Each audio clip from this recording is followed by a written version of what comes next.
Hi guys! Today we are studying the present perfect, just, already, and yet. Bem, vamos dar continuidade aí à nossa aula. Hoje é a nossa videoaula número 4.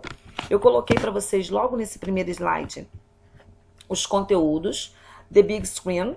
Vocês vão fazer a leitura. Lembra do texto, o que tiver do texto é necessário que faça a tradução no caderno e mais as atividades. And present perfect. Hoje nós vamos estudar just, already, and yet. Aí nesse exercício tem as páginas 27 até a página 30. Bom, lembra que essa aula ela será assistida pelas turmas 901 e 902, ok? Vamos lá dar continuidade e prestar atenção. Let's learn more about the present perfect. Present perfect é usado com os seguintes advérbios. Então hoje nossa aula ela vai ser baseada em 3 advérbios: just, already e yet. Vamos ver cada um deles, verificar os exemplos para que vocês não fiquem com dúvidas depois, tudo bem? Bom, just, eu emprego sempre em frases afirmativas, empregada em frases afirmativas. Significa que a ação aconteceu há pouco tempo, ou seja, a ação ela acabou de acontecer. Ele sempre vai ser colocado entre o verbo auxiliar, o has e o have, e o verbo principal no past participle. Some examples. My sister has just arrived at home. Vejam, o just ele foi colocado nesse, eu coloquei para vocês a tradução ao lado, para não ter que ficar lendo em português. Então eu tenho my sister, é o nosso sujeito, has arrived, é a nossa locução verbal do present perfect. O just ele fica no meio, tá? At the middle of the auxiliary verb and the main verb, at home. The next example. We have just watched the film. Então, vejam, we, sujeito, o have watched é a nossa locução, e o just ele vai ficar o quê? At the middle of the verbs. Lembra que nós temos o verbo auxiliar, the auxiliary verb, and the main verb, verbo principal. Então, o nosso compromisso é o quê? Entender que essa palavrinha está indicando que aquela ação acabara de acontecer. Se formos pensar em língua portuguesa, nós temos aí o nosso pretérito mais perfeito, que indica uma ação que acabara de acontecer. The last example. I have just done my reading. When I say I have just done my reading, é porque eu acabara de realizar a minha leitura, de fazer a minha leitura. Então, nesse caso, o que precisa ficar bem claro. When can I use the just? When can I use just? Quando eu devo usar o just? Primeiro pensamento, affirmative sentence, ok? Frases afirmativas. Depois, o que eu tenho que pensar em relação a isso? Lembra que a ação, ela aconteceu há pouco tempo. E por último, em que posição ele fica? Entre it is between the auxiliary verb and the main verb. Olhando os exemplos, acredito que fique bem claro. Ok? Podemos seguir? Let's continue. Are you understand?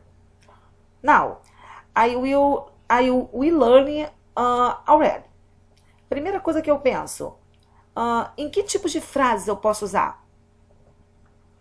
Usada em frases afirmativas e interrogativas. Bem, lá no just nós vimos que pode ser usado em que frases? Afirmativa, só afirmativa. Already eu vou usar em afirmativas e interrogativas. Aí vocês podem pensar assim, Márcia, se tiver para completar, como é que eu faço? Eu vou usar o just ou eu vou usar o already? Depende do contexto. Em algumas situações vocês vão poder usar os dois. Então, todo cuidado é pouco, analisando sempre o contexto. Então, essa ação significa que a ação aconteceu cedo ou mais cedo do que se esperava. Deve ficar sempre antes do verbo principal. No caso aqui, como nós falamos em afirmativa e interrogativa, por esse motivo a colocação foi sempre antes do verbo principal. In this case, I use already before the main verb. Antes do verbo principal, ok? Some examples. She has already washed her dress. She é o nosso sujeito. She é o nosso sujeito. O que eu tenho aqui? Has washed her dress. Olha onde ele fica. She has already. Percebam que aqui ele vai significar já. Lá no contexto, vocês viram que quando eu faço a tradução do just, é alguma coisa que acabou de acontecer. Depende do verbo, não importa o verbo, é o que vem após. Aqui, quando eu faço a tradução, ela já lavou o vestido. Ah, Márcia, mas tem o dela ali. Tudo bem, tem o dela. Eu poderia colocar, ela já lavou o vestido dela? Poderia. Mas lembra que nós sempre buscamos colocar aquilo bem próximo do nosso idioma. Então a frase, she has already washed her dress, nós já sabemos o que tem de novo nela. Já sabemos que é o present perfect, que nós usamos already, fica entre o verbo auxiliar e o verbo principal. Só que ele também pode ser utilizado. Por que não ficou essa questão de entre auxiliar e principal? Se você pensar na forma afirmativa, realmente, when I think the affirmative form, the position of this adverb, it's okay, between the auxiliary verb and the main verb. Quando eu penso no verbo, no advérbio, na frase afirmativa, ele realmente fica entre o verbo principal e o verbo auxiliar. Mas quando eu tenho uma frase interrogativa, o que eu não posso me esquecer é que ele fica antes do verbo principal. Vamos ver o segundo exemplo. My father has already paid the water bill.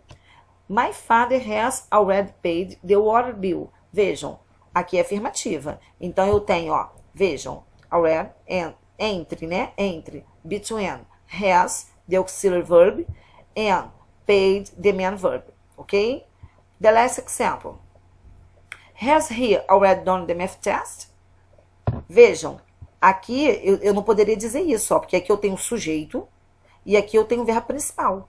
Por isso que aqui é falado que deve ficar sempre antes do verbo principal. Porque quando eu tenho uma frase interrogativa, é essa posição que eu fico, que eu analiso. Então eu não posso me confundir. Se eu penso no already, eu lembro que ele fica antes do verbo principal. Ah, Márcia, eu pensei no just. Ele fica em que situação? Ele fica entre o auxiliar e o principal. Tudo bem? Então, só para retornar os exemplos. She has already washed her dress. My father has already paid the water bill. Has he already done the math test? Ok? Seguindo. Now, it is the last. Agora esse é o último. Yeah. Nós vimos lá. Usados em frases negativas e perguntas. Tem uma coisa muito boa aqui. Primeiro que nenhum dos outros dois nós usamos em frases negativas. Então já ganhamos nessa parte. Pergunta, você vai pensar assim, ah, mas nós usamos o already em perguntas. Sim, mas qual é a posição dele? Ah, lembrei. O already em perguntas, ele fica em que posição? Antes do verbo principal. Muito bem. Já o yet, não, ele vai ficar em que posição? Ó, vamos ver aqui primeiro. As frases negativas significa ainda. Lá, o already, independente dele estar em frase afirmativa ou interrogativa, ele vai significar já.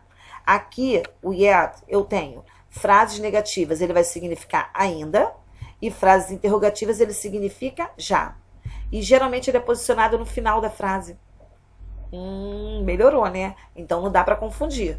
Até o aluno que está desatento, que não está prestando atenção no que eu estou falando, ele vai lembrar assim, peraí, a Márcia falou que quando eu tenho uma frase interrogativa, ou eu posso usar already, ou eu posso usar yet. Como que eu vou saber quando é um ou outro? O already eu uso antes do verbo principal, e o yet eu uso no final da frase. Então vamos lá, some examples. She hasn't made the bed yet. Então, temos hasn't made, que é o nosso present perfect, ou auxiliar, mas o particípio do verbo to make, e o yet no final da frase. Muito fácil. Coloquei para vocês a tradução ao lado. Saíram até 2 parênteses aqui na hora da digitação, mas não atrapalha. The second. Have you prepared the dinner yet? Have you prepared the dinner yet? The last. I haven't finished my homework yet.